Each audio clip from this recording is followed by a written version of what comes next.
In a quiet town where the streets cracked with age and the sky always seemed a little too gray, there lived a boy with one eye always covered.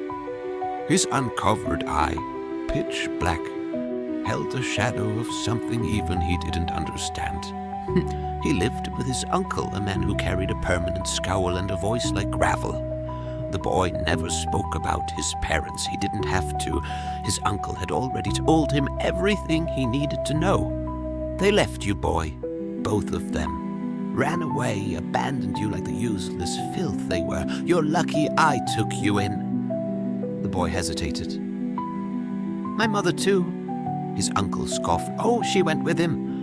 Left in the night and never looked back. Didn't care what happened to you. The boy lowered his gaze. Yeah, well, they were scum. Both of them. He told himself this every day. He had to believe it.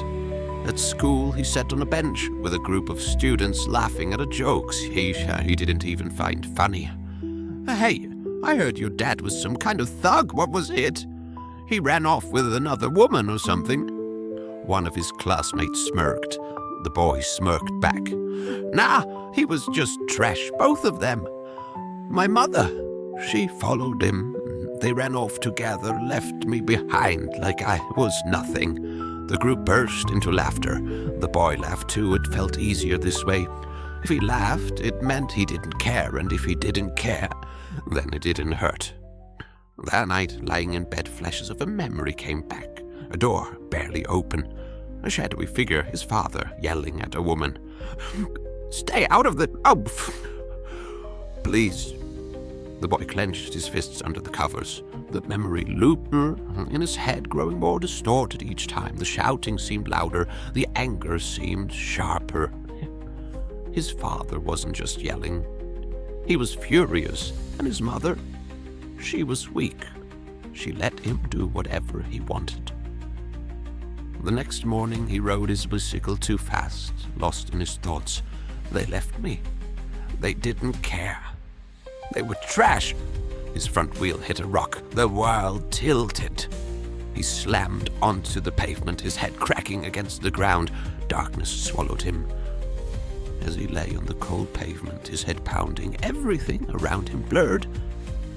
His vision flickered. Darkness closing in. Then opening again to something different. Something from long ago. His breath felt heavy, his body frozen. Yet his mind was being pulled backward, deep into the past. At first it was just flashes, his father's voice deep and rough, his mother's soft pleas, the sound of something slamming shut. Then suddenly it was no longer just sound. He was no longer lying on the pavement. He was standing in a dimly lit hallway, small, barely more than a child. His tiny hands gripped the edge of a wooden door, slightly ajar. Through the narrow opening he could see his parents.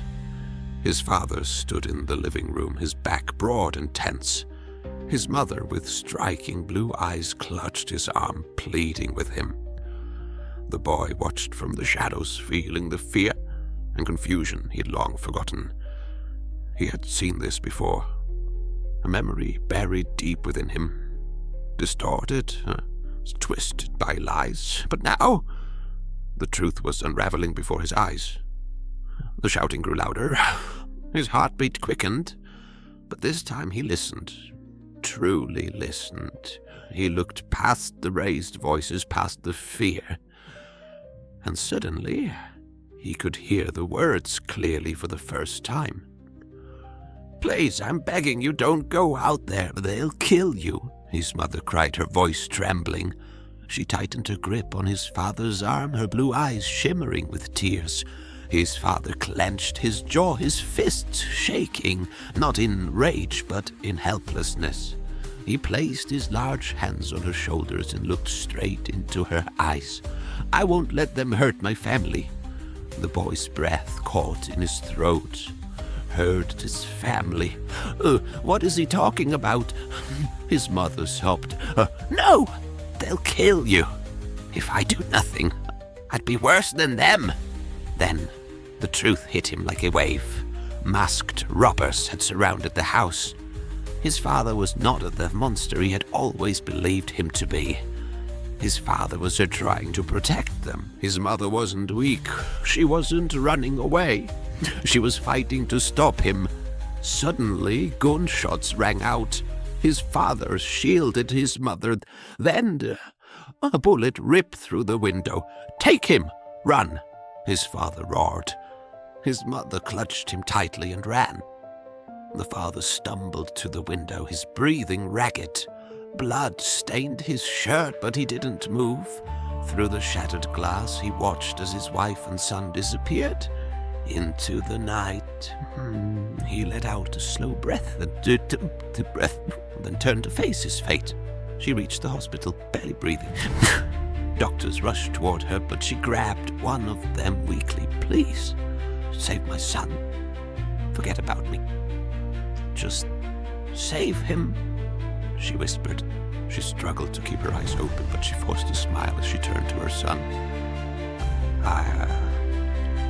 I couldn't afford a birthday present for you, but I thought of something you might like." Her voice faded, and just like that, she was gone. The boy jolted awake, gasping.